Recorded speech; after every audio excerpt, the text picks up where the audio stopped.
ہم سمجھتے ہیں کہ بھئی مسلمان والا نام رکھنے سے مسلمان ہوتا ہے، مسلمانی ڈش کھانے سے مسلمان ہوتا ہے، مسلمانوں کا لباس پہننے سے مسلمان ہوتا ہے۔ ایسا نہیں ہے۔ آپ اہل علم سے پڑھیے، معلوم کیجئے کہ مسلمان ہونے کے لیے حق جل مجدہ کی وحدانیت پر یقین رکھنا ضروری ہوتا ہے۔ اللہ رب العزت کی ذات پر، صفات پر، حقوق پر یقین رکھنا ایک مسلمان کے لیے ضروری ہے۔ محمد رسول اللہ صلی اللہ علیہ وسلم کو آخری رسول ماننا ضروری ہے، فرشتوں کے وجود پر یقین رکھنا ضروری ہے، قیامت کے دن پر یقین رکھنا ضروری ہے۔ ایک زمانے میں ہمارے گھروں میں بہشتی زیور پڑھائی جاتی تھی۔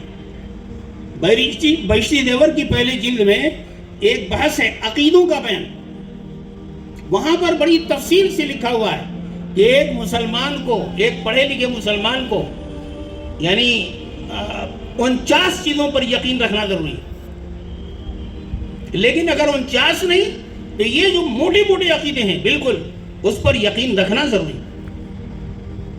یہاں پر ایک بات میں کہہ دوں، وہ یہ ہے کہ اہل علم جانتے ہیں، آپ لوگوں نے بھی سنا ہوگا کہ نماز کا چھوڑنا یہ فسق ہے، بہت بڑا گناہ ہے، لیکن نماز کا انکار کفر ہے۔